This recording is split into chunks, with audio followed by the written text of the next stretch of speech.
అమ్మా వివేకానంద రెడ్డి బిడ్డ అమ్మా ఈ ఎలక్షన్ చాలా ముఖ్యం. ఒక పక్క రాజశేఖర రెడ్డి బిడ్డ నిలబడింది, ఇంకో పక్క రాజశేఖర రెడ్డి తమ్ముడు వివేకానంద రెడ్డి హత్యను చేసిన అవినాష్ రెడ్డి నిలబడ్డాడు. అమ్మా న్యాయం వైపు మీరు నిలబడాలి, ధర్మం వైపు మీరు నిలబడాలి. ఈ బిడ్డను చూస్తున్నారు మీరు, వాళ్ళ నాన్నను క్రూరంగా హత్య చేశారు, అయినా కూడా వాళ్ళకే ఇచ్చాడు జగనన్న గారు టికెట్. అట్లాంటి వాళ్ళని గెలిపించాలనా, లేకపోతే రాజశేఖర రెడ్డి బిడ్డ న్యాయం కోసం నిలబడి రాజశేఖర రెడ్డి బిడ్డను గెలిపించాలనో మీరు ఆలోచన చేయాలి. అమ్మ ఓటు అనేది మీ చేతుల్లోని ఆయుధం. మళ్లీ హంతకులను గెలిపించకండి, మళ్లీ హంతకులను చట్ట సభలకు పంపించకండి.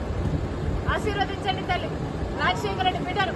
ఎలాగైతే రాజశేఖర రెడ్డి